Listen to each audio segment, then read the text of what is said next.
So good morning class 10th।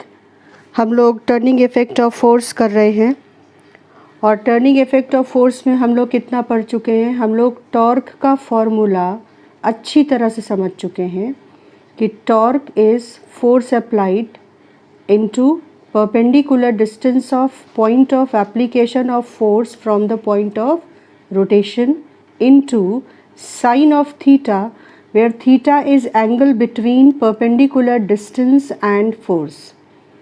और आज हम लोगों को इसका एप्लीकेशन करना है, हम लोगों को इसको और अच्छे से समझना है। तो स्टार्ट करते हैं विद द फर्स्ट एप्लीकेशन, जो इम्पॉर्टेंट क्वेश्चन है और आपको कैसे लिखना है वो भी मुझे आपको बताना है। इसके मैंने आंसर को अच्छे से लिख लिया है, जैसे आपसे बोर्ड एक्सपेक्ट करता है कि आप इस आंसर को लिखें। तो क्वेश्चन है कि why handle is placed, handle of a door is placed at free end of the door.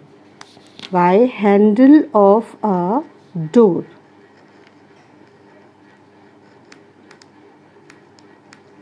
why handle of a door is placed at the free end of the door। Why handle of a door is placed at free end of the door। अब लिखना कैसे है और समझना भी इसको कैसे है। अगर आप कोई एक सरफेस ले लो और उसके बाद आप या किसी भी ऑब्जेक्ट को ले लो और उसके बाद आप उसको, जैसे मैंने ये ऑब्जेक्ट लिया, इस पॉइंट को मैंने पकड़ा, तो समझ लो कि ये हिंजेस हो गए और अब आप इसके किसी भी एंड पर, किसी भी पॉइंट पर फोर्स अप्लाई करो तो आप इसको घुमा सकते हो, आपको पता है। अगर मैंने फोर्स अप्लाई किया तो जो एक्सट्रीम एंड था उस पर फोर्स अप्लाई किया, सेम फोर्स, और थोड़ा सा पॉइंट ऑफ रोटेशन के पास अप्लाई किया, थोड़ा और पास अप्लाई किया, यानी perpendicular distance of force from the point of rotation घटाते जा रहे हैं। और जब हम इसको पॉइंट ऑफ रोटेशन पर अगर अप्लाई करते हैं तो फिर ऑब्जेक्ट रोटेट ही नहीं करेगा। लेकिन जैसे जैसे हम दूर जाते हैं पॉइंट ऑफ रोटेशन से तो ऑब्जेक्ट ईजिली रोटेट कर जाता है। जैसे जैसे हम पॉइंट ऑफ रोटेशन के पास आते हैं तो रोटेशन मुश्किल होता जाता है सेम फोर्स लगाने पर। तो अगर आप इस डोर के कॉन्सेप्ट को समझो तो डोर को ओपन या क्लोज करने के लिए there is a certain amount of torque required for a given force. Pay attention to the language I am using. I am saying if you apply a given force, then a certain amount of torque is required, minimum torque। अगर उससे torque कम है तो ये door घूमेगा नहीं। तो सबसे पहले मैंने एक्चुअली किस चीज़ को फिक्स किया?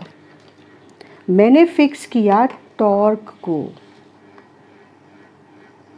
मैंने कहा कि एक मिनिमम रिक्वायर्ड टॉर्क चाहिए। A minimum torque is required to rotate this door, either to open it or to close it. Now you are applying a certain force, the force which you comfortably can apply on the door। तो तुमने actually दो चीज़ें fix कर दी। Torque minimum ज़रूरी है, उससे कम होगा तो डोर क्लोज या ओपन नहीं होगा, घूमेगा नहीं। और तुम जितना फोर्स आराम से लगा सकते हो तुमने वो भी फिक्स कर दिया। तो अब क्या चीज़ बची जो फिक्स नहीं है? And that is d perpendicular. Why I am fixing these two. आप जितने फोर्स से डोर को कंफर्टेबली ओपन कर सकते हो, हमारा एम तो यही है ना कि डोर कम से कम फोर्स में आराम से खुल जाए। तो एक्चुअली फोर्स एक रिक्वायर्ड है जो हम लगाना चाहते हैं। हम नहीं चाहते कि हमें बहुत ज़्यादा फोर्स लगा के डोर को खोलना पड़े। और डोर भी ओपन होने या क्लोज होने के लिए, हिंजेस के अबाउट रोटेट होने के लिए एक मिनिमम टॉर्क चाहता है। अगर उससे कम टॉर्क होगा तो डोर ओपन नहीं होगा। तो ये दोनों फिक्स होते ही ये जो वेरिएबल है, सोचो, if you want to use the least amount of force then you need to apply it at the farthest end of the door. If you want to use least amount of force, then you have to increase D perpendicular as much as possible so that the product is the required torque. Product produces or the force produces the required torque.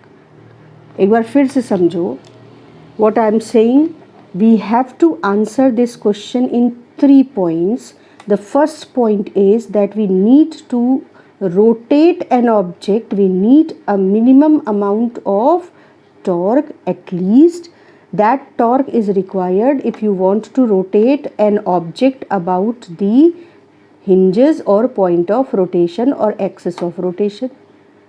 Then you want to rotate that object with a comfortable force, that means least amount of force. आप नहीं चाहते कि आप बहुत force लगाओ। तो for a fixed product, if you want force to be least, the D perpendicular should be as much as possible. So first point is, you have to answer this question in 3 points, that there is a definite amount of torque which is required to open or close the door. The second point is, so for that torque, if D perpendicular is maximum, possible distance, then minimum force will open the door. Then minimum force will be able to generate sufficient torque and the door can be rotated about hinges, and that too easily. So again I am giving you the points 1, 2 and 3. First, definite amount of torque is required. Second, for that torque, if you keep D perpendicular maximum, then minimum force will be able to generate sufficient torque. And the third point is, so the door can be rotated about the hinges easily. So you need to answer this question in 3 points. Sometimes you are able to understand the concept, but you are not able to write the answer in appropriate way. And for the boards, for the marks, your answer should be focused, specific and point wise, because marks are divided in the answer on the points, that if this point is written by the child, then 1 mark is given. If this point is written by the child, then 1 mark is given, like this. तो first point actually इसको नहीं कहकर इसे कहना चाहिए। First point है जिस फॉर्मूले पर बेस्ड है आंसर, वो फॉर्मूला लिखना मस्ट है। Second point, that torque, minimum torque is fix, so left hand side is constant, at least minimum constant value is required. Then third point is this one, that if you want force to be minimum, then D perpendicular should be maximum. And result is that if D perpendicular is maximum, then minimum force will be applied, and that force will be able to generate sufficient torque that door can be rotated about the hinges easily.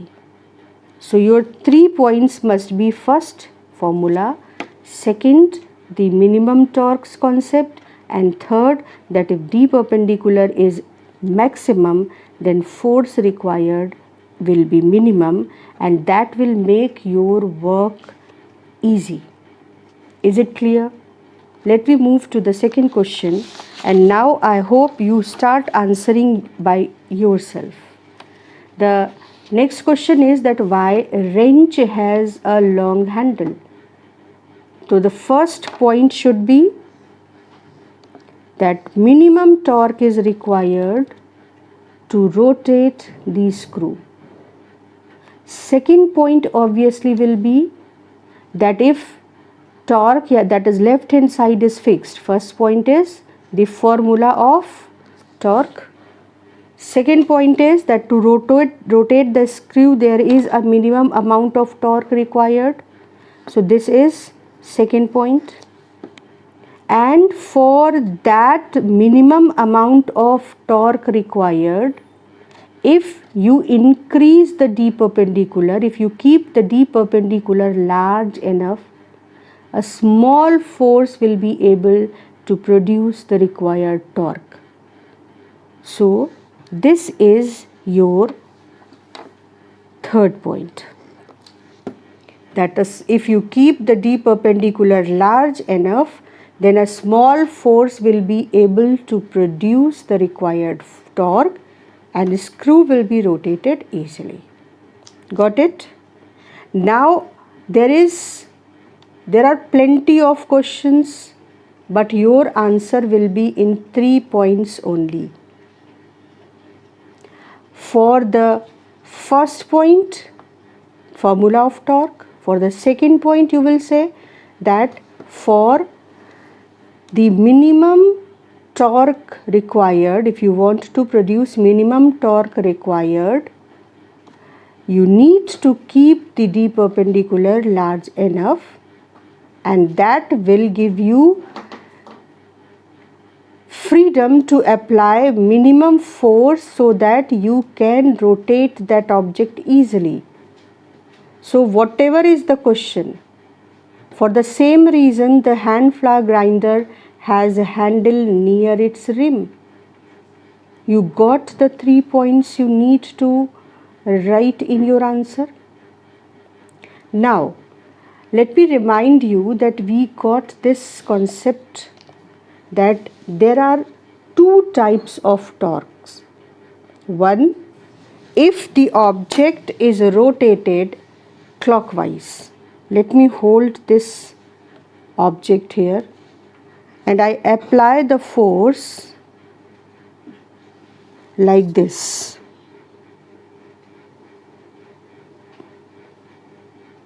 Then object is being rotated clockwise like this,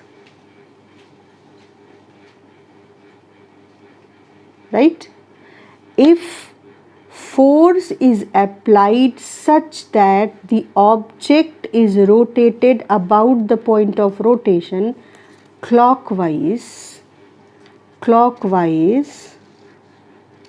then torque is called clockwise moment of force, and it is taken negative because moment of force or torque is a vector, so direction is important. If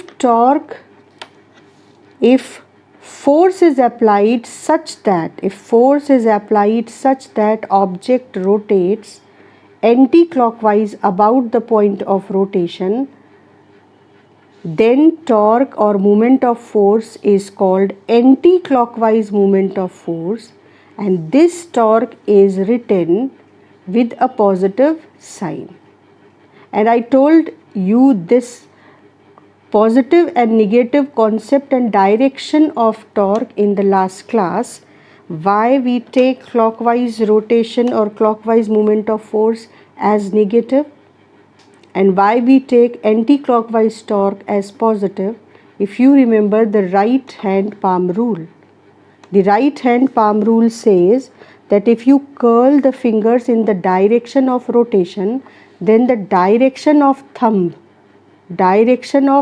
gives you the direction of torque, because torque is a vector and it is a special kind of vector called axial vector. But if you don't want, you don't have to go deep in that concept.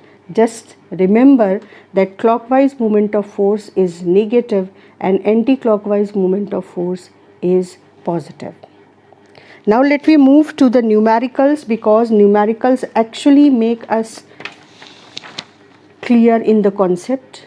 So the first numerical is a simple one. That numerical says that calculate force required to produce torque of 20 Newton meter. We got the unit of torque because it is force into perpendicular distance, so Newton meter. So you need to calculate force required to produce this much torque when D perpendicular is 20 centimeter. Very simple question, but how you have to write it in your board exam? Again, the first point is compulsory you write the formula. One number is given to the formula written. So torque is force into perpendicular distance, because there is no mention of angle theta between force and perpendicular distance. So we will take theta to be 90 degree. Now force is required, torque is given, perpendicular distance is given, so we can write force. If torque is force into perpendicular distance, so force required is torque upon perpendicular distance. Now torque is 20 and perpendicular distance is 20 centimeter or 0.2 meters. So your force will be 100 Newton.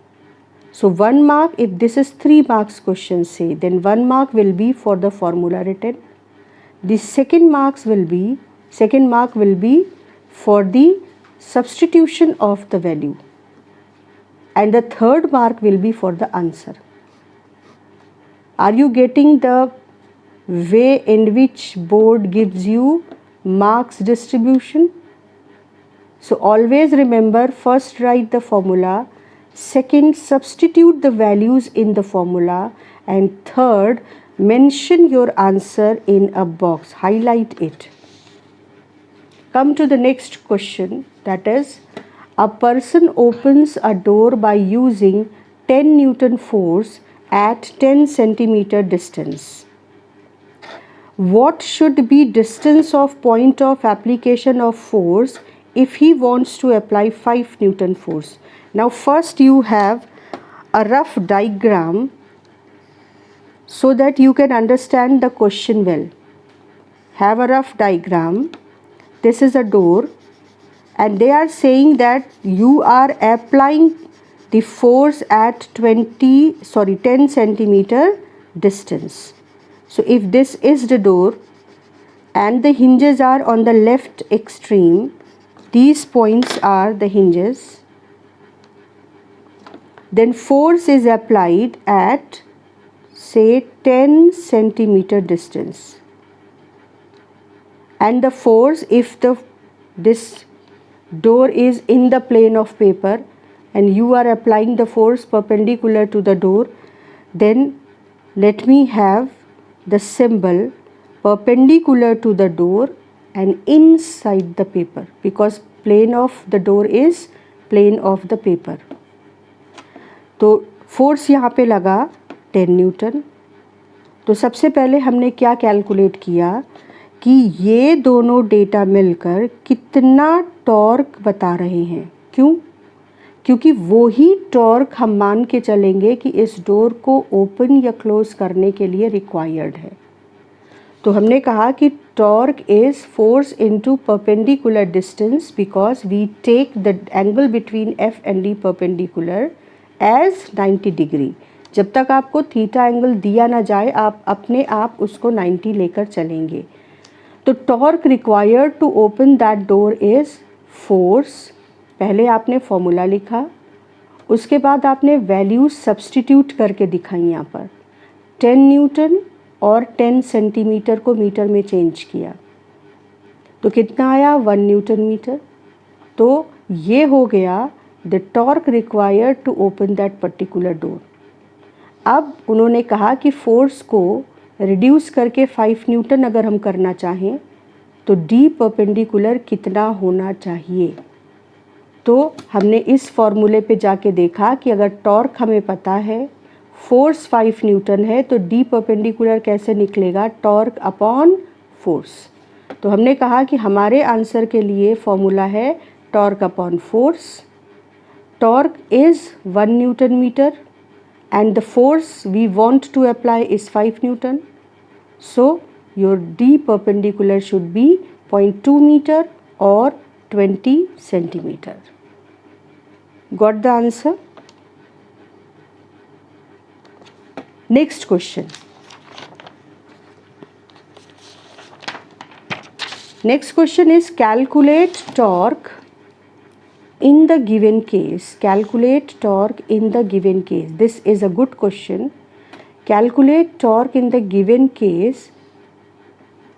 Diameter of the wheel is 2 meter. This is a wheel given. Force is applied at point B. The magnitude of the force is 10 Newton. Diameter of the wheel is 2 meters. तो centre से B की distance 1 metre हो जाएगी equal to radius, और centre से A की distance 1 metre हो जाएगी इक्वल टू रेडियस।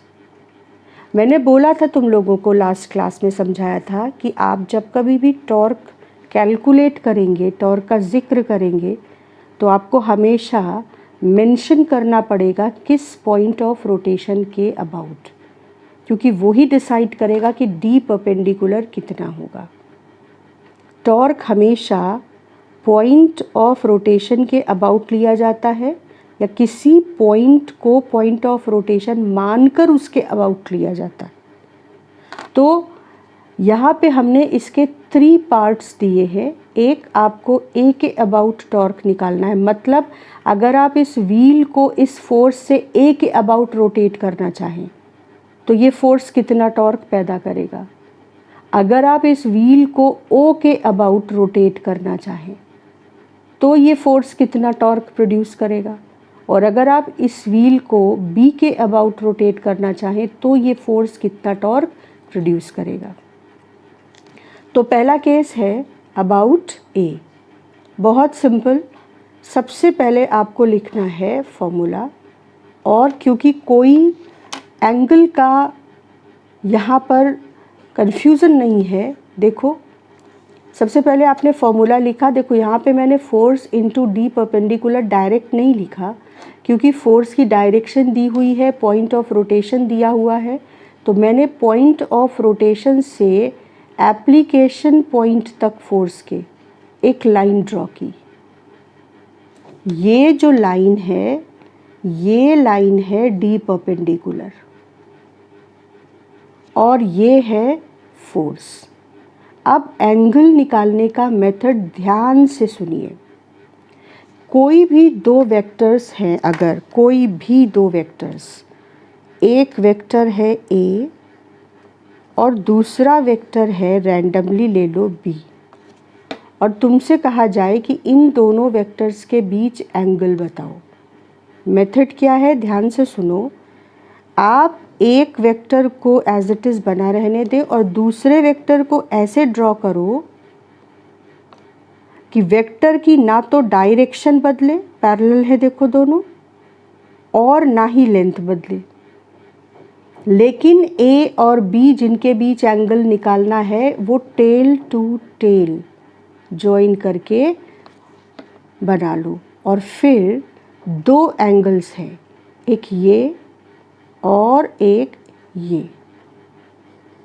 ध्यान से सुनना इस बात को। आपको इन 2 वेक्टर्स के बीच एंगल निकालना है।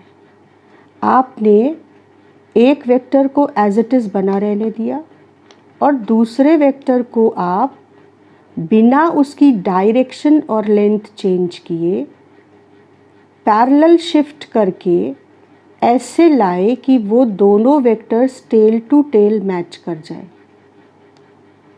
टेल टू टेल आपने ज्वाइन कर दिया तो आपको 2 एंगल्स उनके बीच दिखेंगे।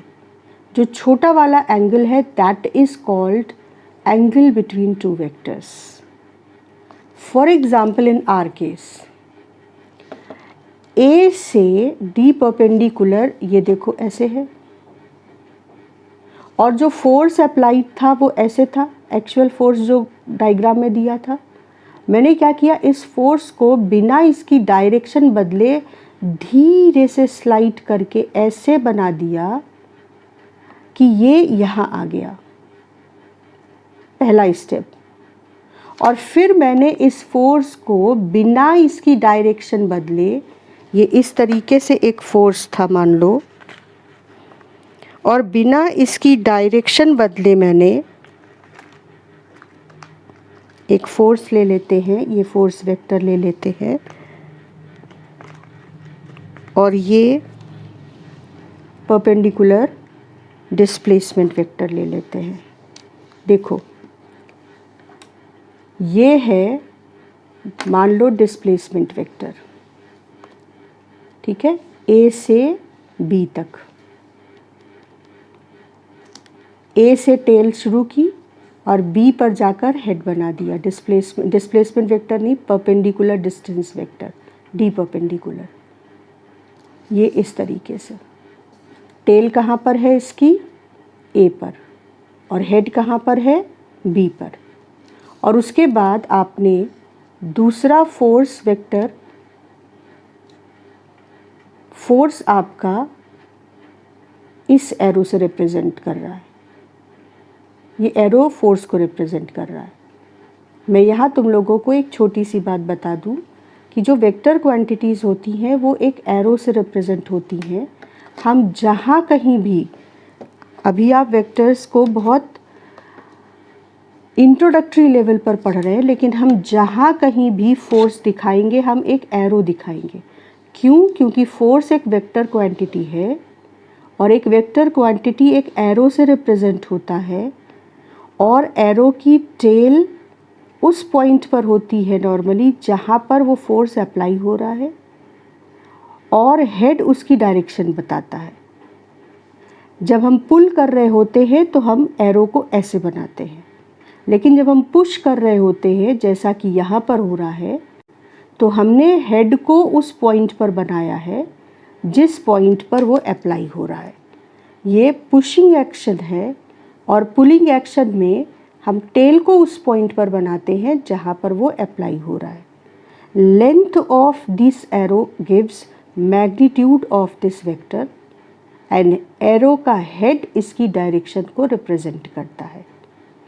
लेंथ इसका मैग्नीट्यूड देता है। इसका सिंपल सा मतलब है कि अगर 10 न्यूटन के लिए मैंने इतना बड़ा एरो बनाया है, तो 20 न्यूटन के लिए इससे डबल लेंथ का एरो बनाऊंगी। स्केल लेकर बनाया जाता है, वो फिर वेक्टर्स के कॉन्सेप्ट में गहरे चला जाना होगा, तो हम उसके लिए अभी हमको कोई ज़रूरत नहीं है।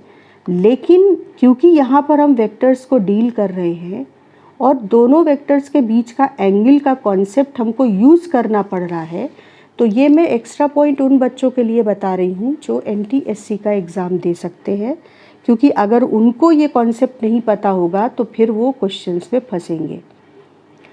तो आपने डी परपेंडिकुलर वेक्टर को इस ब्लू हेड एरो से रिप्रेजेंट किया, और ये आपका F वेक्टर है, फोर्स वेक्टर ऐसे, ठीक है। अब मैंने क्या किया कि मैंने इस फोर्स वेक्टर को बिना इसकी डायरेक्शन चेंज किए ऐसे रख दिया, थोड़ा सा आगे स्लिप कर लाए ऐसे,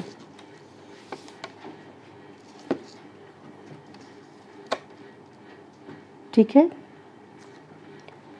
अब हमें करना क्या है, एंगल जानने के लिए हमको इसकी और इस वेक्टर की टेल टू टेल मैच करनी है। तो देखो क्या करेंगे, हम इस वेक्टर को बिना इसकी डायरेक्शन किए इसके अपने पैरेलल स्लिप करते चले आए। ये तरीका है दो वेक्टर्स के बीच के एंगल को डिसाइड करने का। ऐसे आपने देखा कि मैंने दोनों वेक्टर्स के डायरेक्शन को बिल्कुल भी चेंज नहीं होने दिया, तो दोनों वेक्टर्स की टेल टू टेल मैच हो रही है। अब इनके बीच एक ये एंगल है और एक इसके पीछे 360 माइनस दिस 90 एंगल है। तो हम कौन सा एंगल लेंगे, जो इन दोनों के बीच में छोटा वाला एंगल है, दैट इज़ 90 डिग्री। तो मैंने क्या किया, फिर से एक बार मैं बताऊं कि ये फोर्स इस तरह से अप्लाई हो रहा था, ये हमारा परपेंडिकुलर डिस्टेंस था। मैं इस फोर्स को स्लाइड करके आगे ले गई और फिर अपने पैरेलल स्लाइड करते हुए यहाँ ले आई, और इस तरह से हमने डी परपेंडिकुलर और फोर्स वेक्टर के टेल टू टेल मिलाए और हमें देखा कि ये एंगल कितना है, 90 डिग्री। 90 डिग्री के केस में एक्चुअली यहीं से दिख रहा है कि ये 90 डिग्री है, लेकिन जो प्रॉपर रूल है वो दो वेक्टर्स के बीच एंगल जानने के लिए उन्हें टेल टू टेल मैच करके तब एंगल निकालते हैं, क्योंकि अगर 90 डिग्री नहीं होगा तो फिर ये कन्फ्यूज़न भी करेगा और आंसर भी गलत करेगा। तो आप प्रॉपर मेथड समझ लीजिए। अगर आप लकी इनफ हैं कि एंगल 90 डिग्री है तो इतना बड़ा प्रोसेस करके देखना नहीं पड़ेगा। तो अब हमारे पास देखो क्या क्या है, फोर्स है, perpendicular distance from the point which they are asking about which they are asking torque, उससे परपेंडिकुलर डिस्टेंस है, और एंगल है। चुपचाप इस फॉर्मूले में सब्सटीट्यूट कर दिया, 10 × 2 × sin 90 हो गया 1, तो 20 न्यूटन मीटर आ गया। साथ में हमको ये भी पता करना है, या वो पूछ सकते हैं कि ये क्लॉकवाइज मूवमेंट है या एंटी क्लॉकवाइज मूवमेंट है, ये टॉर्क कैसे नेचर का है। तो उसका तरीका समझ लो। आप जिस ऑब्जेक्ट की आप पेन पेंसिल जो भी आपके पास है, आप एग्जामिनेशन हॉल में बैठे हैं और आपको जानना है कि ये पर्टिकुलर टॉर्क क्लॉकवाइज है या एंटी क्लॉकवाइज, तो आप अपने ऑब्जेक्ट को डी परपेंडिकुलर की डायरेक्शन में रख लीजिए। डी परपेंडिकुलर कौन सी डायरेक्शन है, ए से बी तक। तो मैंने ए बी के अलोंग अपनी ऑब्जेक्ट को रख लिया, और उसके बाद फोर्स की डायरेक्शन में आप जिस पॉइंट के अबाउट पूछा है उस पॉइंट के अबाउट टॉर्क निकालने के लिए, देखो मैंने उस पॉइंट ए के अबाउट, देखो एक छोटा एरो ले लेते हैं या छोटी स्टिक ले लेते हैं। अब ये ए बी के अलोंग मैंने रख दी, देखो। अब क्योंकि ए के अबाउट पूछा है तो मैंने इस लोअर एंड पर इसको पकड़ लिया और फोर्स अप्लाई किया जिस पॉइंट पर उन्होंने कहा था कि फोर्स अप्लाई हो रहा है 10 न्यूटन, मैंने उस पॉइंट पर फोर्स अप्लाई किया। तो ये स्टिक किधर घूम रही है, क्लॉकवाइज। समझ आया कि हमें डायरेक्शन कैसे पता करना है, कि आप अपने पेन पेंसिल जिस भी चीज़ से आप एग्ज़ाम दे रहे हो, आप उसको उस डायरेक्शन में रख दो जिस डायरेक्शन में डी परपेंडिकुलर है। फिर जिस पॉइंट के अबाउट आपको टॉर्क निकालना है उस पॉइंट पर आप उसको होल्ड कर लो, यानी इसके अबाउट अब ये चीज़ रोटेट करेगी।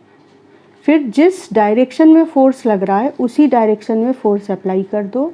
आपको दिख जाएगा कि अगर ये फोर्स ऐसे लगता तो ये किस डायरेक्शन में घूमती, ये क्लॉकवाइज डायरेक्शन में घूम रही है।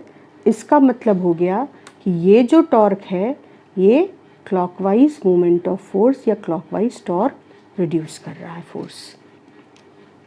अगले पॉइंट पर आ जाते हैं हम लोग। नेक्स्ट है टॉर्क अबाउट पॉइंट ओ। तो अब हम जो डी परपेंडिकुलर वेक्टर बनाएंगे वो कहाँ से कहाँ तक बनाएंगे। अब हम डी परपेंडिकुलर वेक्टर ओ से शुरू करेंगे।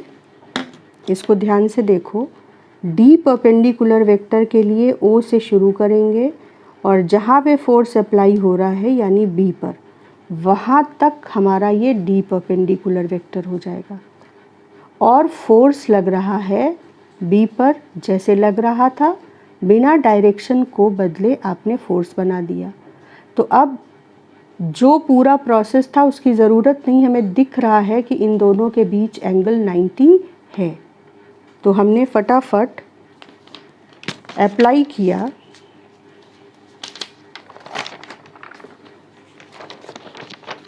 और F D perpendicular sine theta पूरा फॉर्मूला वापस से लिखा। ध्यान रखना कि ओ से बी तक आपका डी परपेंडिकुलर आपने ड्रॉ किया है और फोर्स बी पे लग रहा है 10 न्यूटन। तो फोर्स का वैल्यू सब्स्टिट्यूट किया, डी परपेंडिकुलर की वैल्यू सब्स्टिट्यूट की और थीटा की वैल्यू, तो टॉर्क आ गया 10 न्यूटन मीटर।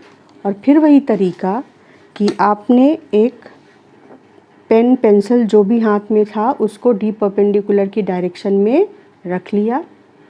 फिर इसका जो लोअर एंड था ओ, अब ये एंड ओ रिप्रेजेंट करने लगा, उस पर होल्ड कर लिया और जो अपर एंड था जहाँ पे फोर्स लग रहा था उस पर फोर्स लगाया और आप देख सकते हैं कि ये क्लॉकवाइज घूम रहा है। तो ये टॉर्क भी क्लॉकवाइज मूवमेंट हो गया। उसके बाद थर्ड केस था टॉर्क अबाउट पॉइंट बी। इस सर्कल पर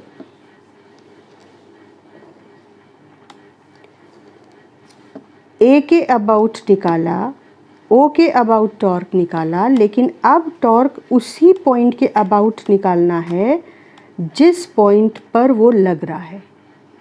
तो आप देख सकते हो कि फोर्स कितना भी लगाएं, D perpendicular which is distance of point of application of force is 0, so torque is 0. So this is a good question. I think torque के कॉन्सेप्ट्स को इस क्वेश्चन ने काफ़ी क्लियर किया। मैं सॉल्यूशन एक बार फिर से आप लोगों को पूरा डिस्प्ले कर रही हूँ कि आप उसको अच्छे से लिख लो वीडियो पॉज करके, क्वेश्चन, डायग्राम और सॉल्यूशन।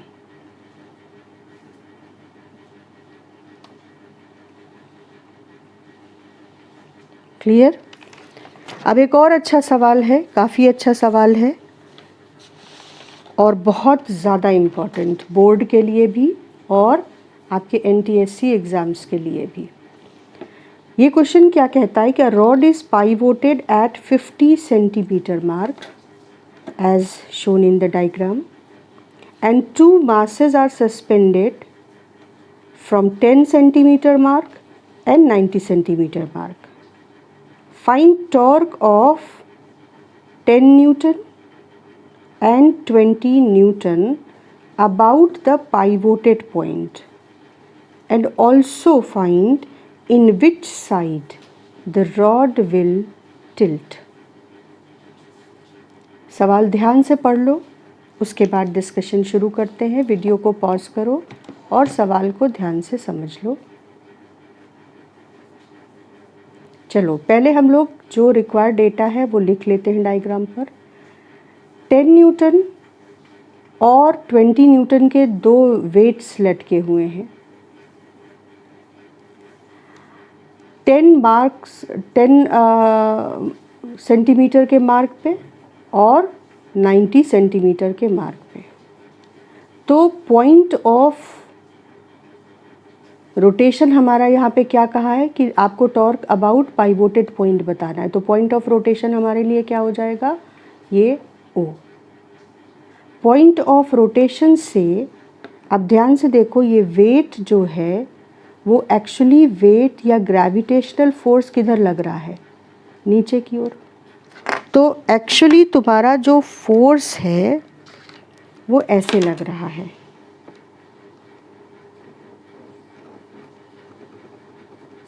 जो 10 न्यूटन का फोर्स है वो इस पॉइंट से डाउनवर्ड ऐसे लग रहा है, और जो 20 न्यूटन का फोर्स है वो यहाँ, ये है तुम्हारा पॉइंट ऑफ एप्लीकेशन और ऐसे लग रहा है। अब ये क्योंकि देखो पुलिंग एक्शन था तो हमने टेल को उस पॉइंट पे बनाया जहाँ वो अप्लाइड है। ये भी पुलिंग एक्शन है, रॉड को नीचे पुल कर रहा है। तो ये दोनों वेक्टर्स, जो दोनों एरोज हैं, ये फोर्सेस दिखा रहे हैं। अब हम देखें कि ये जो 10 सेंटीमीटर का मार्क है वो पाइवोटेड पॉइंट से कितनी डिस्टेंस पर है, 40 सेंटीमीटर। और ये जो 90 सेंटीमीटर मार्क है ये पाइवोटेड पॉइंट से ये भी 40 सेंटीमीटर। कैसे निकाला, ये 10 सेंटीमीटर, ये 50 सेंटीमीटर, तो 50 centimetre minus 10 centimetre will be distance between these two points. and 90 minus 50 will be distance between these two points. अब इसके बाद हम लोग बनाएंगे डी परपेंडिकुलर। डी परपेंडिकुलर देखो ध्यान से कैसे बनाते हैं, ये मैंने पिछले सवाल में भी बताया। आप डी परपेंडिकुलर का जो वेक्टर बनाएंगे, ये है वो वेक्टर, देखो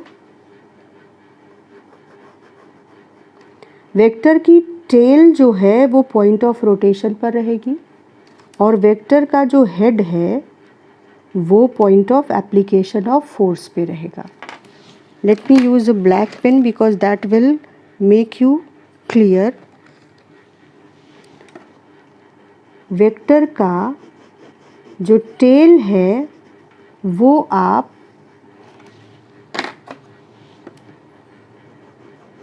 पॉइंट ऑफ रोटेशन पर बनाएंगे और वेक्टर का हेड आप point of application of force पे बनाएंगे। ये क्या है? D perpendicular. किसके लिए? 20 न्यूटन फोर्स के लिए। इसी तरह से जब आप 10 न्यूटन फोर्स के लिए डी परपेंडिकुलर बनाएंगे तो आप उसको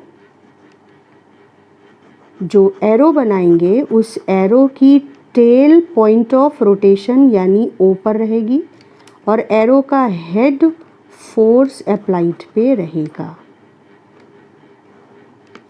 क्लियर? तो ये डी परपेंडिकुलर किसके लिए है? 10 न्यूटन फोर्स के लिए। अब एक एक करके शुरू करते हैं। सबसे पहले torque of 10 Newton force about point of rotation. सबसे पहला काम, right the formula required.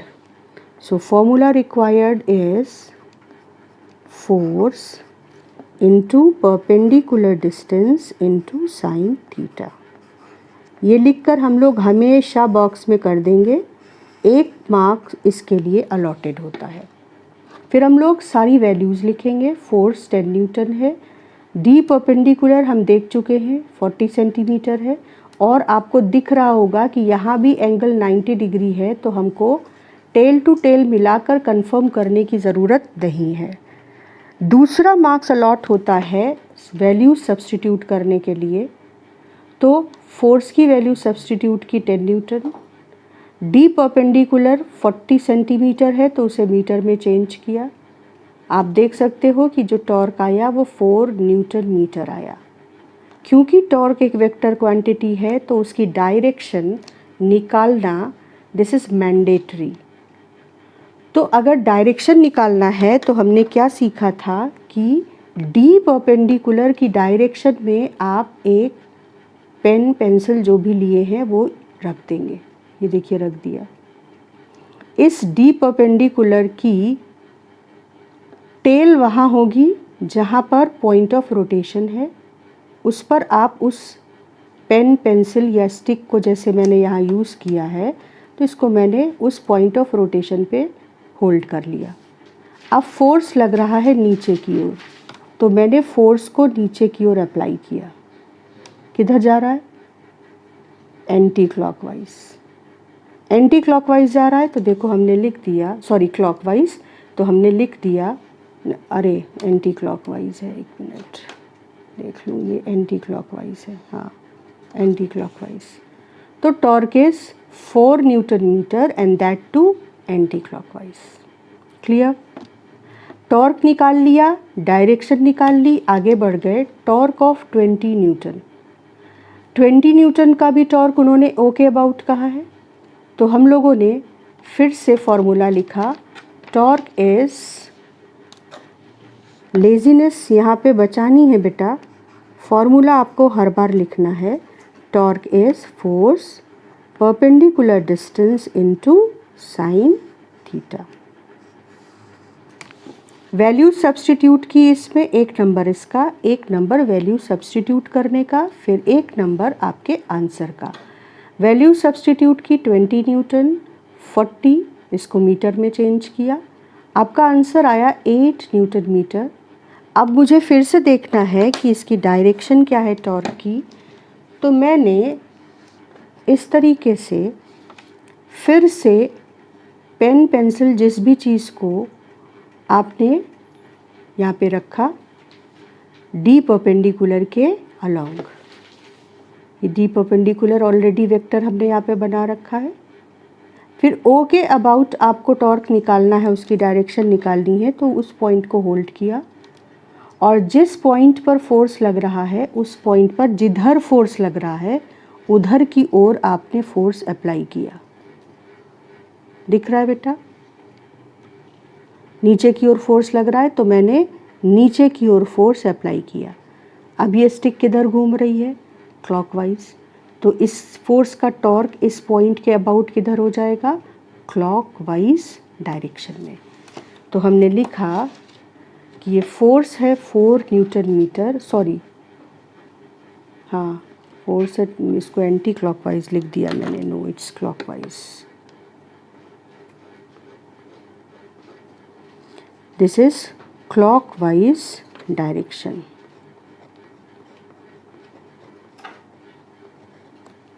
Clockwise torque. Third part of the question आ जाओ। After getting the torque of the two forces, they are asking find in which side rod will tilt. So let we compare the anti-clockwise movement and clockwise movement. Anti-clockwise movement is 4 Newton meter and clockwise movement is 8 Newton meter. So which torque is stronger? Clockwise movement is stronger. और clockwise movement कौन produce कर रहा है? 20 Newton force. तो since 20 Newton torque, force of 20 Newton torque, torque of 20 Newton force is greater than torque of 10 Newton force, so rod will tilt towards the right end. क्योंकि जो torque stronger है वो finally rod को tilt करा ले जाएगा। तो clockwise torque stronger है तो क्लॉकवाइज टॉर्क इसको क्लॉकवाइज डायरेक्शन में फाइनली टिल्ट करा ले जाएगा। So stepwise note down the question, the diagram and specially the way we have to find clockwise और एंटी क्लॉकवाइज टॉर्क। उसके बाद अगर आपको कॉन्सेप्ट समझ में आ गया है कि हमें दोनों टॉर्क को कंपेयर कैसे करना है और फाइनली रॉड कैसे टिल्ट होगी, किस डायरेक्शन में डिसाइड करना है, तो आप लाइक बटन ज़रूर प्रेस करेंगे। और अगर आपको कहीं डाउट है तो कमेंट सेक्शन में आप मेरे से पूछ सकते हैं। As soon as I see the question I answer you. So today this is the last question we have to discuss. Next turn पर हम लोग कुछ और क्वेश्चंस करेंगे। सबसे पहले हम इक्विलिब्रियम का कॉन्सेप्ट समझेंगे और उसके बाद कुछ बढ़िया सवाल करेंगे टर्निंग इफेक्ट ऑफ फोर्स पर।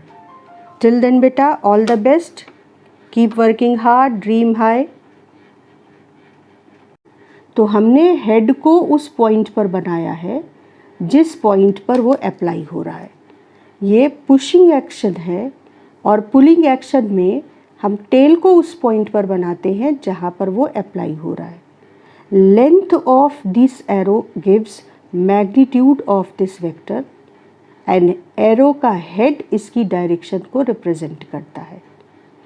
लेंथ इसका मैग्नीट्यूड देता है। इसका सिंपल सा मतलब है कि अगर 10 न्यूटन के लिए मैंने इतना बड़ा एरो बनाया है तो 20 न्यूटन के लिए इससे डबल लेंथ का एरो बनाऊंगी। स्केल लेकर बनाया जाता है, वो फिर वेक्टर्स के कॉन्सेप्ट में गहरे चला जाना होगा, तो हम उसके लिए अभी हमको कोई ज़रूरत नहीं है। लेकिन क्योंकि यहाँ पर हम वेक्टर्स को डील कर रहे हैं और दोनों वेक्टर्स के बीच का एंगल का कॉन्सेप्ट हमको यूज़ करना पड़ रहा है, तो ये मैं एक्स्ट्रा पॉइंट उन बच्चों के लिए बता रही हूँ जो NTSC का एग्ज़ाम दे सकते हैं, क्योंकि अगर उनको ये कॉन्सेप्ट नहीं पता होगा तो फिर वो क्वेश्चंस में फंसेंगे। तो आपने डी परपेंडिकुलर वेक्टर को इस ब्लू हेड एरो से रिप्रेजेंट किया और ये आपका एफ वेक्टर है, फोर्स वेक्टर ऐसे, ठीक है। अब मैंने क्या किया कि मैंने इस फोर्स वेक्टर को बिना इसकी डायरेक्शन चेंज किए ऐसे रख दिया। थोड़ा सा आगे स्लिप कर लाए ऐसे।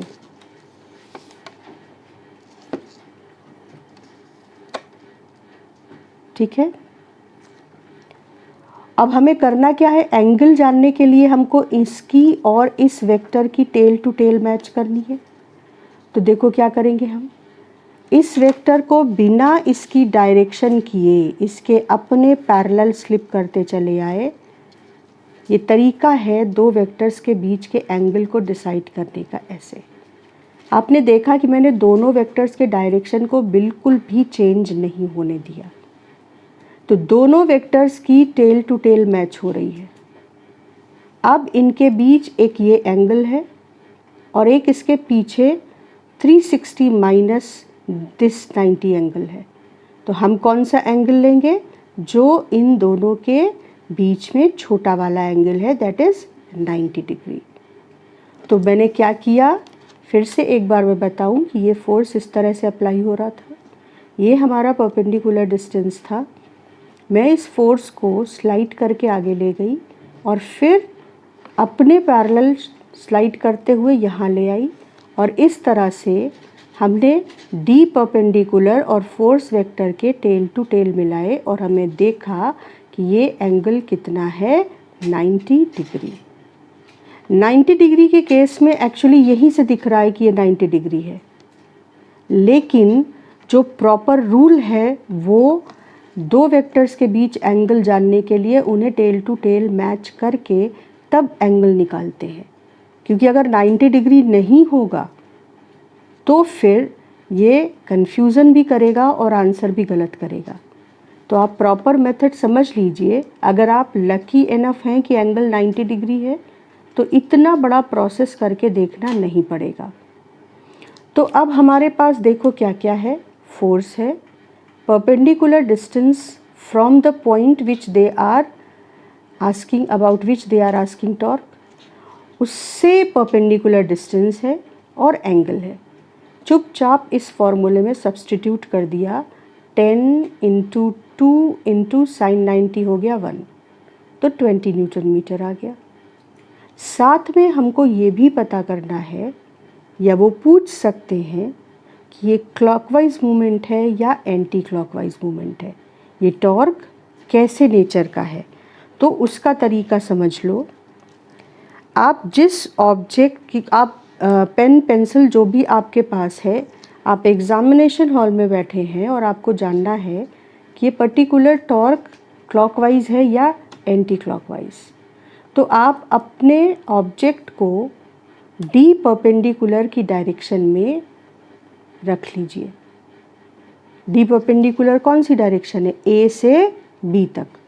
तो मैंने ए बी के अलोंग अपनी ऑब्जेक्ट को रख लिया, और उसके बाद फोर्स की डायरेक्शन में आप जिस पॉइंट के अबाउट पूछा है उस पॉइंट के अबाउट टॉर्क निकालने के लिए, देखो मैंने उस पॉइंट ए के अबाउट, देखो एक छोटा एरो ले लेते हैं या छोटी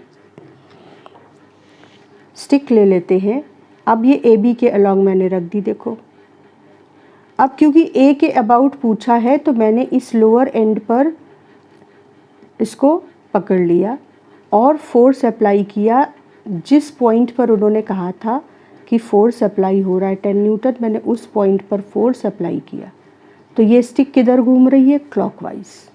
समझ आया कि हमें डायरेक्शन कैसे पता करना है, कि आप अपने पेन पेंसिल जिस भी चीज़ से आप एग्ज़ाम दे रहे हो, आप उसको उस डायरेक्शन में रख दो जिस डायरेक्शन में डी परपेंडिकुलर है।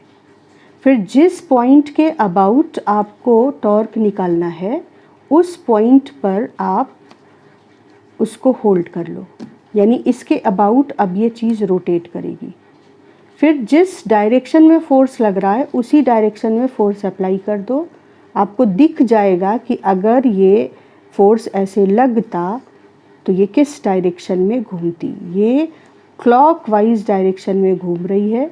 इसका मतलब हो गया कि ये जो टॉर्क है ये क्लॉकवाइज मूवमेंट ऑफ फोर्स या क्लॉकवाइज टॉर्क रिड्यूस कर रहा है फोर्स। अगले पॉइंट पर आ जाते हैं हम लोग। नेक्स्ट है टॉर्क अबाउट पॉइंट ओ। तो अब हम जो डी परपेंडिकुलर वेक्टर बनाएंगे वो कहाँ से कहाँ तक बनाएंगे? अब हम डी परपेंडिकुलर वेक्टर ओ से शुरू करेंगे। इसको ध्यान से देखो, डी परपेंडिकुलर वेक्टर के लिए ओ से शुरू करेंगे और जहाँ पे फोर्स अप्लाई हो रहा है यानी बी पर, वहाँ तक हमारा ये डी परपेंडिकुलर वेक्टर हो जाएगा। और फोर्स लग रहा है बी पर, जैसे लग रहा था, बिना डायरेक्शन को बदले आपने फोर्स बना दिया। तो अब जो पूरा प्रोसेस था उसकी ज़रूरत नहीं, हमें दिख रहा है कि इन दोनों के बीच एंगल 90 है। तो हमने फटाफट अप्लाई किया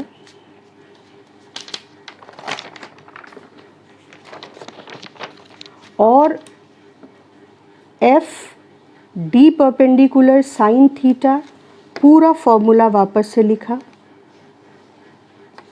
ध्यान रखना कि ओ से बी तक आपका डी परपेंडिकुलर आपने ड्रॉ किया है और फोर्स बी पे लग रहा है 10 न्यूटन। तो फोर्स का वैल्यू सब्स्टिट्यूट किया, डी परपेंडिकुलर की वैल्यू सब्स्टिट्यूट की और थीटा की वैल्यू, तो टॉर्क आ गया 10 न्यूटन मीटर। और फिर वही तरीका कि आपने एक पेन पेंसिल जो भी हाथ में था उसको डी परपेंडिकुलर की डायरेक्शन में रख लिया।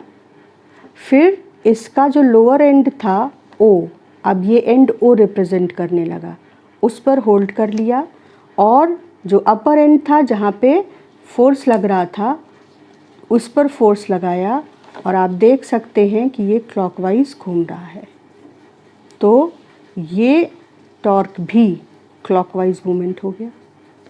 उसके बाद थर्ड केस था टॉर्क अबाउट पॉइंट बी। इस सर्कल पर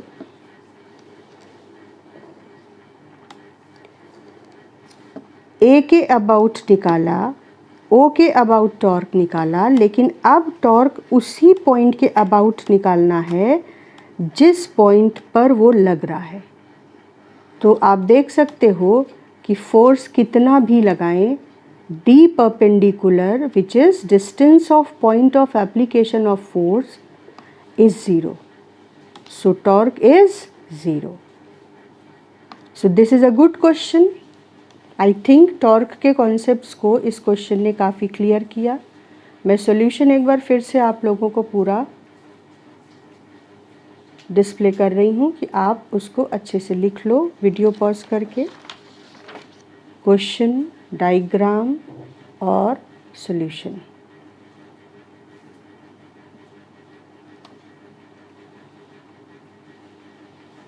क्लियर? अब एक और अच्छा सवाल है, काफ़ी अच्छा सवाल है और बहुत ज़्यादा इम्पॉर्टेंट बोर्ड के लिए भी और आपके NTSC एग्ज़ाम्स के लिए भी। ये क्वेश्चन क्या कहता है कि rod is pivoted at 50 centimetre mark as shown in the diagram and two masses are suspended from 10 centimeter mark and 90 centimeter mark. Find torque of 10 Newton and 20 Newton about the pivoted point and also find in which side the rod will tilt. सवाल ध्यान से पढ़ लो, उसके बाद discussion शुरू करते हैं। Video को पॉज करो और सवाल को ध्यान से समझ लो। चलो पहले हम लोग जो रिक्वायर्ड डेटा है वो लिख लेते हैं डायग्राम पर। 10 न्यूटन और 20 न्यूटन के दो वेट्स लटके हुए हैं। 10 सेंटीमीटर के मार्क पे और 90 सेंटीमीटर के मार्क पे। तो पॉइंट ऑफ रोटेशन हमारा यहाँ पे क्या कहा है कि आपको टॉर्क अबाउट पाइवोटेड पॉइंट बताना है। तो पॉइंट ऑफ रोटेशन हमारे लिए क्या हो जाएगा, ये ओ। पॉइंट ऑफ रोटेशन से अब ध्यान से देखो, ये वेट जो है वो एक्चुअली वेट या ग्रेविटेशनल फोर्स किधर लग रहा है, नीचे की ओर। तो एक्चुअली तुम्हारा जो फोर्स है वो ऐसे लग रहा है।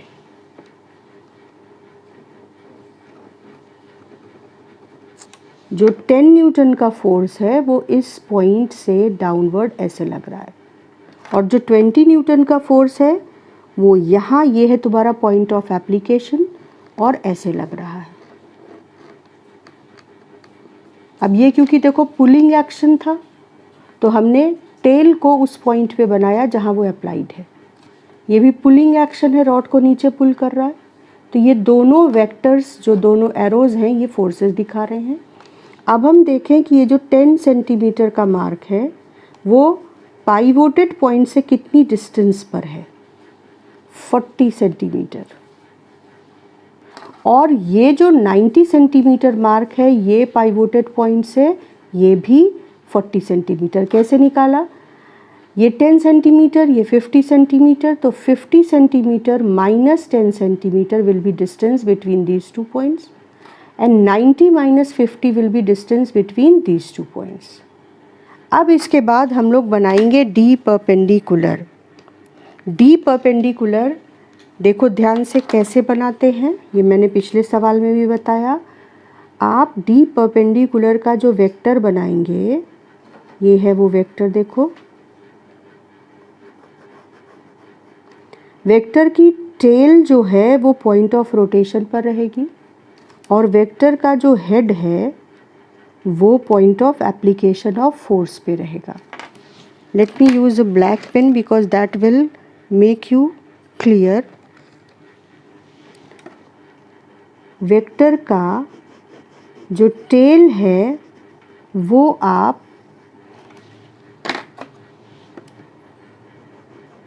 पॉइंट ऑफ रोटेशन पर बनाएंगे, और वेक्टर का हेड आप point of application of force पे बनाएंगे।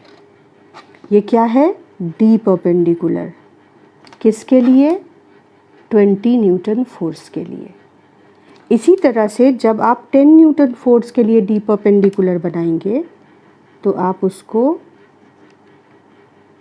जो एरो बनाएंगे उस एरो की टेल पॉइंट ऑफ रोटेशन यानी ओ पर रहेगी, और एरो का हेड फोर्स अप्लाइड पे रहेगा।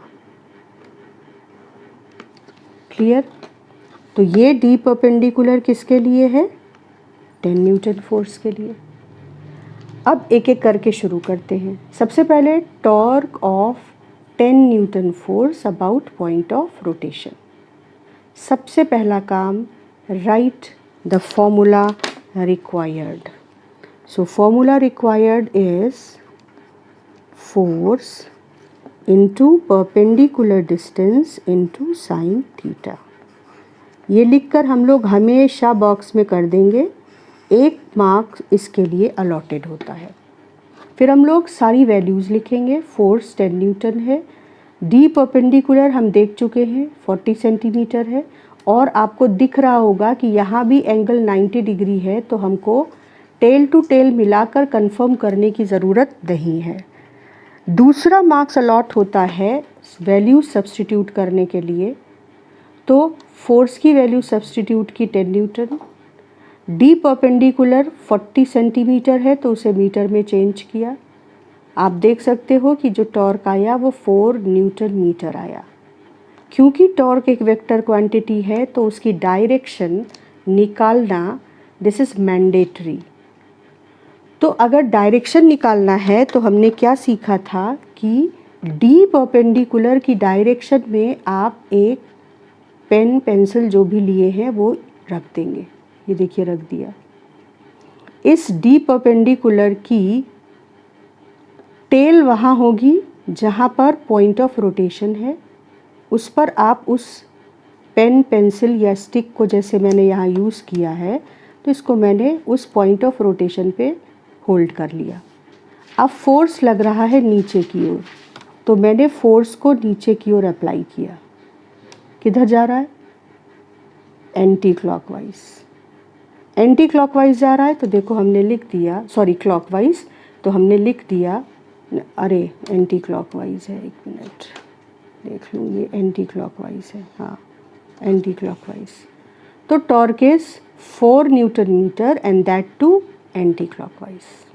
क्लियर? टॉर्क निकाल लिया, डायरेक्शन निकाल ली, आगे बढ़ गए। टॉर्क ऑफ 20 न्यूटन, 20 न्यूटन का भी टॉर्क उन्होंने ओ के अबाउट कहा है। तो हम लोगों ने फिर से फॉर्मूला लिखा, टॉर्क इज, लेजीनेस यहाँ पे बचानी है बेटा, फॉर्मूला आपको हर बार लिखना है। Torque is force perpendicular distance into sine theta. Value substitute की इसमें, एक नंबर इसका, एक नंबर वैल्यू सब्स्टिट्यूट करने का, फिर एक नंबर आपके आंसर का। वैल्यू सब्स्टिट्यूट की 20 न्यूटन, 40, इसको मीटर में चेंज किया, आपका आंसर आया 8 न्यूटन मीटर। अब मुझे फिर से देखना है कि इसकी डायरेक्शन क्या है टॉर्क की। तो मैंने इस तरीके से फिर से पेन पेंसिल जिस भी चीज़ को आपने यहाँ पे रखा, डी परपेंडिकुलर के अलोंग, ये डी परपेंडिकुलर ऑलरेडी वेक्टर हमने यहाँ पे बना रखा है। फिर ओ के अबाउट आपको टॉर्क निकालना है, उसकी डायरेक्शन निकालनी है, तो उस पॉइंट को होल्ड किया और जिस पॉइंट पर फोर्स लग रहा है उस पॉइंट पर जिधर फोर्स लग रहा है उधर की ओर आपने फोर्स अप्लाई किया। दिख रहा है बेटा? नीचे की ओर फोर्स लग रहा है तो मैंने नीचे की ओर फोर्स अप्लाई किया। अब ये स्टिक किधर घूम रही है? क्लॉकवाइज। तो इस फोर्स का टॉर्क इस पॉइंट के अबाउट किधर हो जाएगा? क्लॉकवाइज डायरेक्शन में। तो हमने लिखा कि ये फोर्स है 4 न्यूटन मीटर, सॉरी हाँ फोर्स है, इसको एंटी क्लॉकवाइज लिख दिया मैंने, no it's clockwise. This is clockwise direction.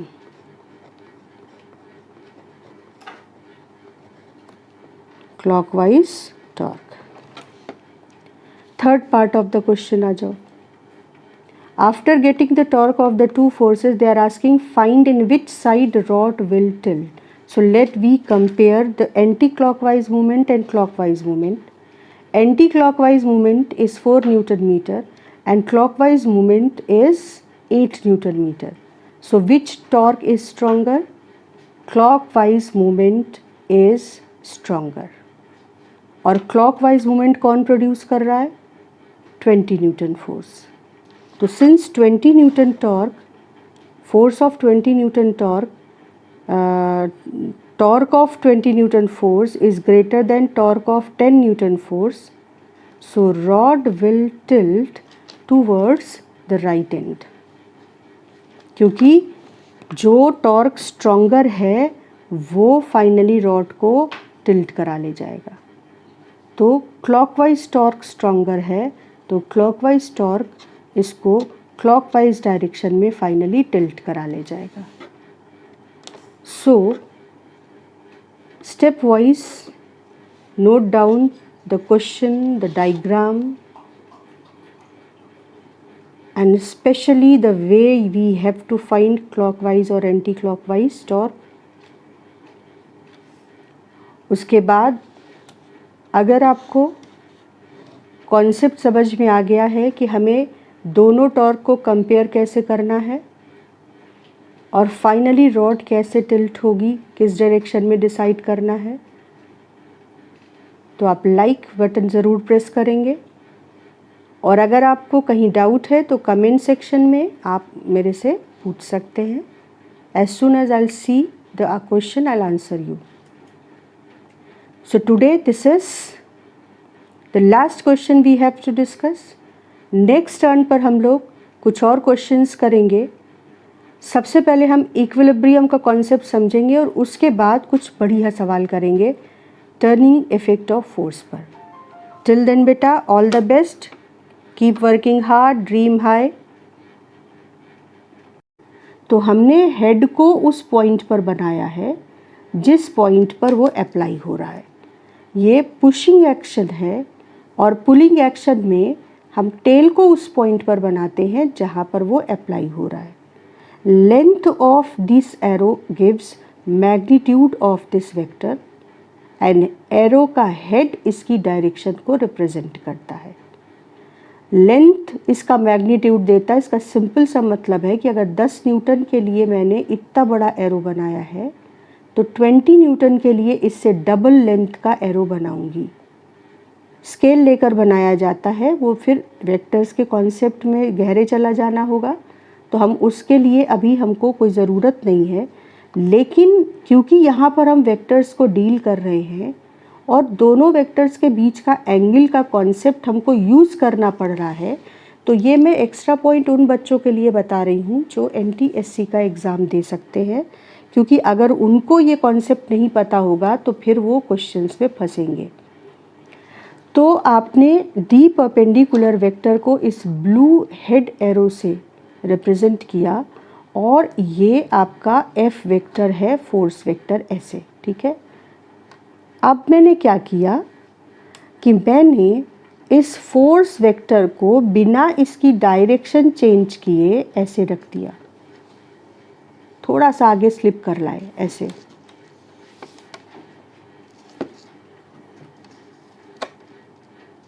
ठीक है। अब हमें करना क्या है, एंगल जानने के लिए हमको इसकी और इस वेक्टर की टेल टू टेल मैच करनी है। तो देखो क्या करेंगे, हम इस वेक्टर को बिना इसकी डायरेक्शन किए इसके अपने पैरेलल स्लिप करते चले आए। ये तरीका है दो वेक्टर्स के बीच के एंगल को डिसाइड करने का। ऐसे आपने देखा कि मैंने दोनों वेक्टर्स के डायरेक्शन को बिल्कुल भी चेंज नहीं होने दिया, तो दोनों वेक्टर्स की टेल टू टेल मैच हो रही है।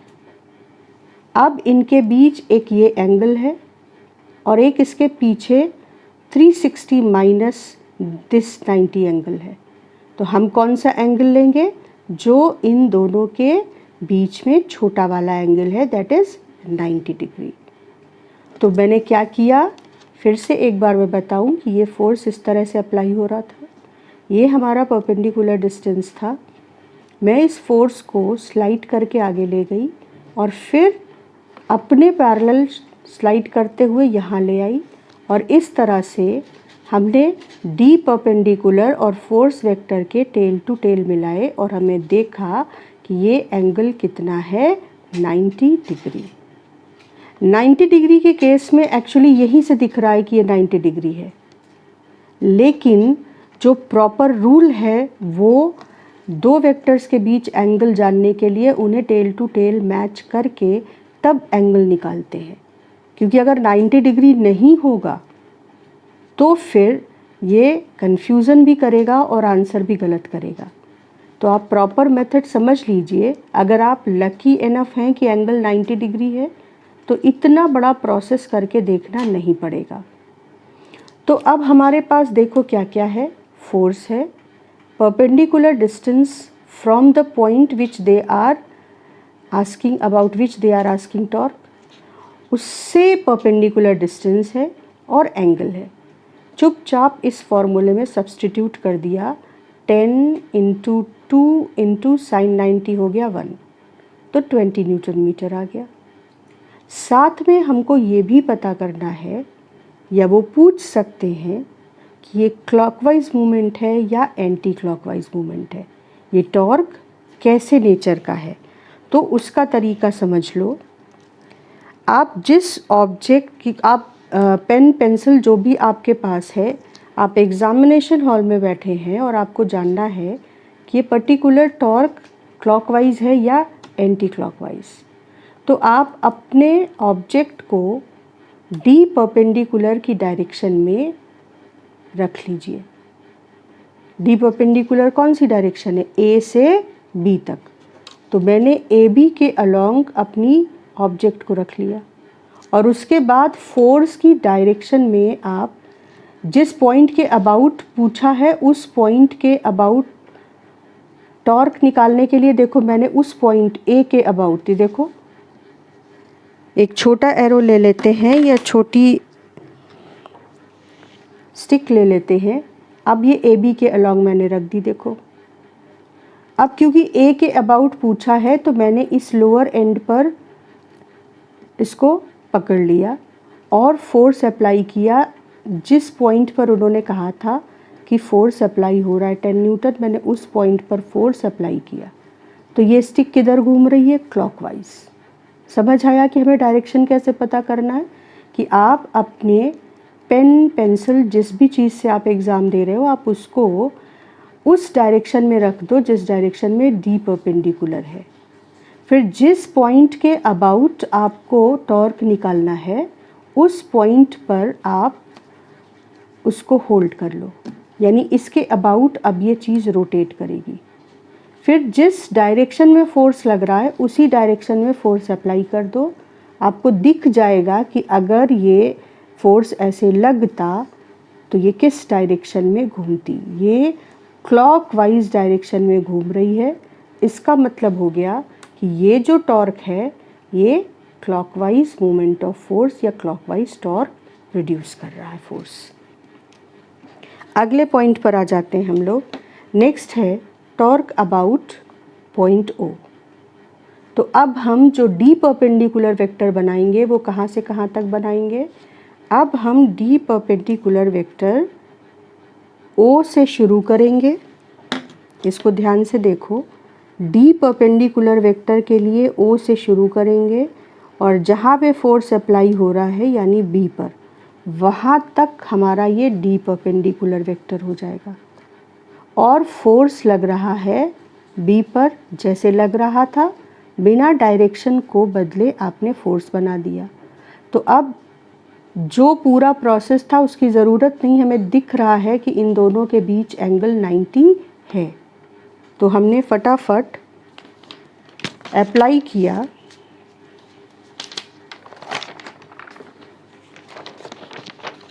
और F D perpendicular sine theta पूरा फॉर्मूला वापस से लिखा। ध्यान रखना कि ओ से बी तक आपका डी परपेंडिकुलर आपने ड्रॉ किया है और फोर्स बी पे लग रहा है 10 न्यूटन। तो फोर्स का वैल्यू सब्स्टिट्यूट किया, डी परपेंडिकुलर की वैल्यू सब्स्टिट्यूट की और थीटा की वैल्यू, तो टॉर्क आ गया 10 न्यूटन मीटर। और फिर वही तरीका कि आपने एक पेन पेंसिल जो भी हाथ में था उसको डी परपेंडिकुलर की डायरेक्शन में रख लिया।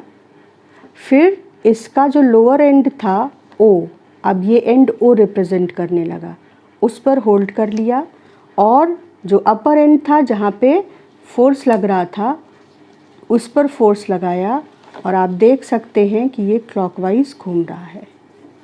तो ये टॉर्क भी क्लॉकवाइज मूवमेंट हो गया। उसके बाद थर्ड केस था टॉर्क अबाउट पॉइंट बी। इस सर्कल पर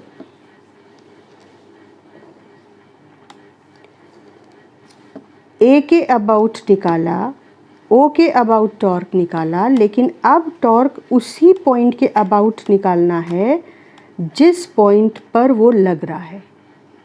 तो आप देख सकते हो कि फोर्स कितना भी लगाएं, D perpendicular which is distance of point of application of force is 0, so torque is 0। So this is a good question. I think torque के कॉन्सेप्ट्स को इस क्वेश्चन ने काफ़ी क्लियर किया। मैं सॉल्यूशन एक बार फिर से आप लोगों को पूरा डिस्प्ले कर रही हूँ कि आप उसको अच्छे से लिख लो वीडियो पॉज करके। क्वेश्चन, डायग्राम और सॉल्यूशन।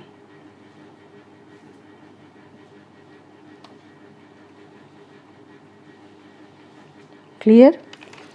अब एक और अच्छा सवाल है, काफ़ी अच्छा सवाल है और बहुत ज़्यादा इम्पॉर्टेंट बोर्ड के लिए भी और आपके NTSC एग्ज़ाम्स के लिए भी।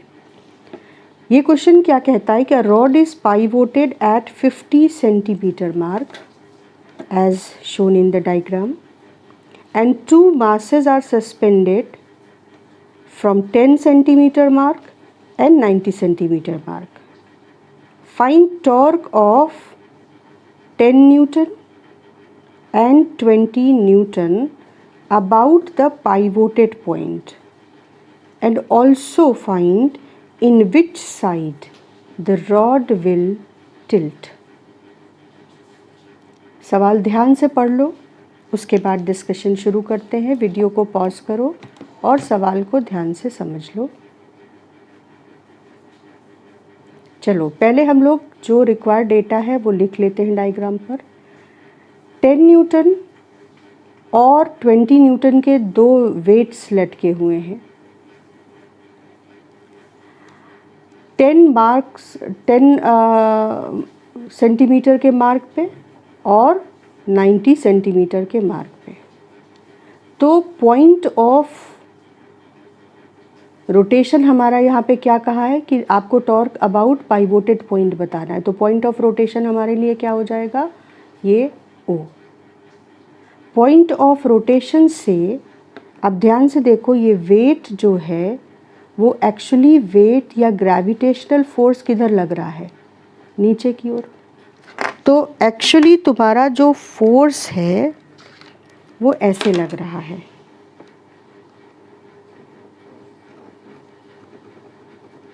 जो 10 न्यूटन का फोर्स है वो इस पॉइंट से डाउनवर्ड ऐसे लग रहा है, और जो 20 न्यूटन का फोर्स है वो यहाँ, ये है तुम्हारा पॉइंट ऑफ एप्लीकेशन, और ऐसे लग रहा है।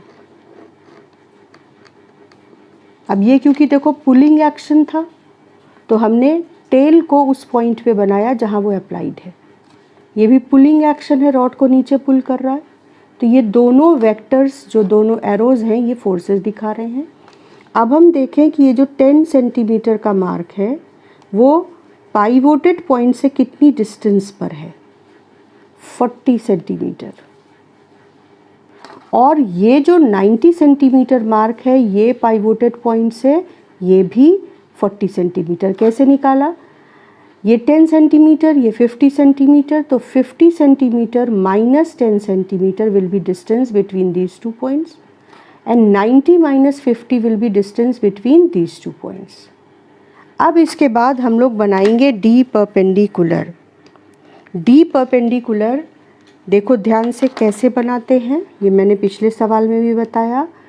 आप डी परपेंडिकुलर का जो वेक्टर बनाएंगे, ये है वो वेक्टर। देखो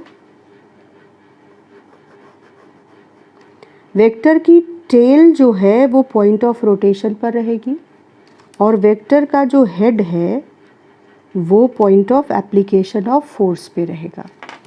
let me use a black pain because that will make you clear. Vector का जो टेल है वो आप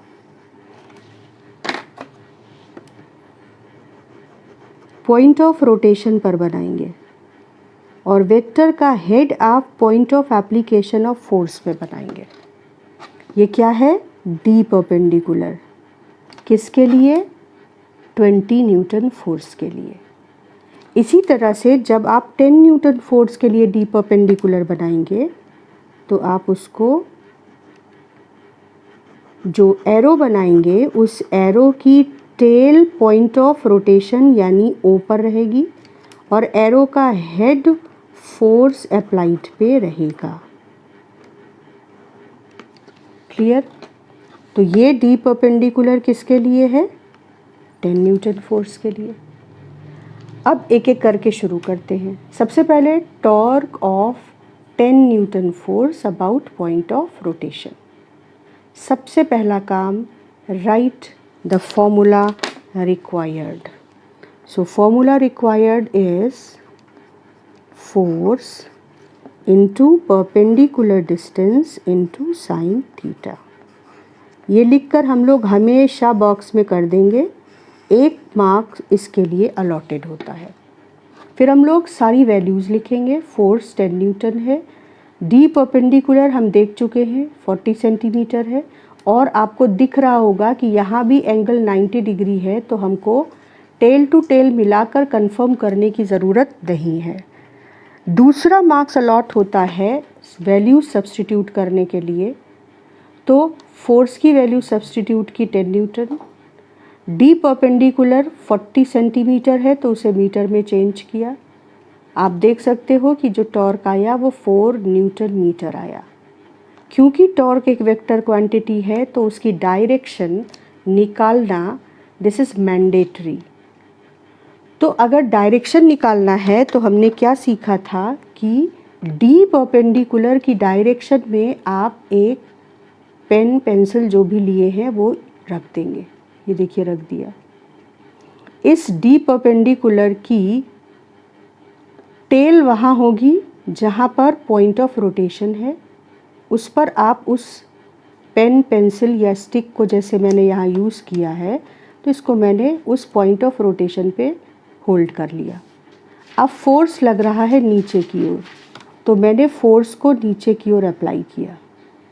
किधर जा रहा है? Anti clockwise.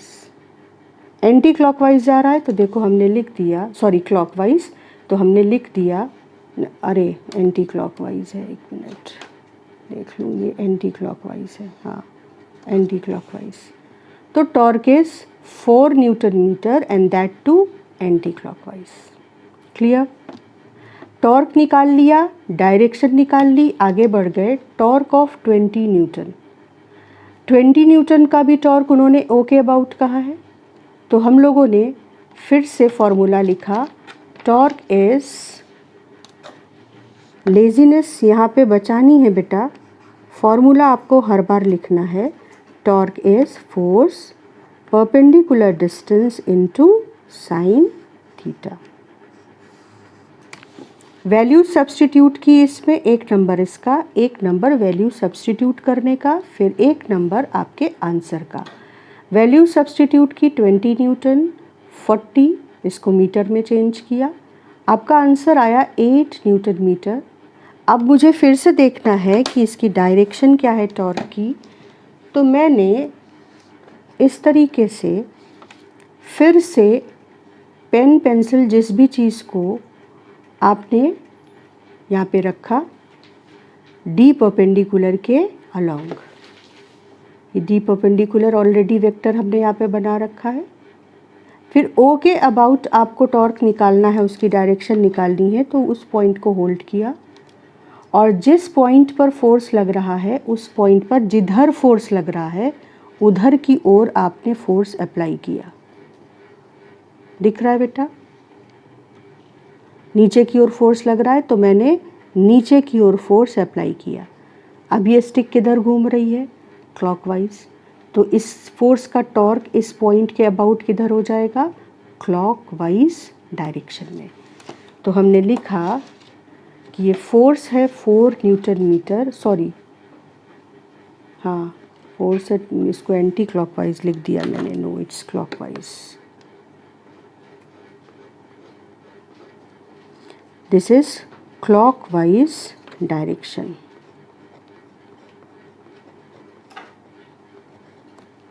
Clockwise torque. Third part of the question आ जाओ।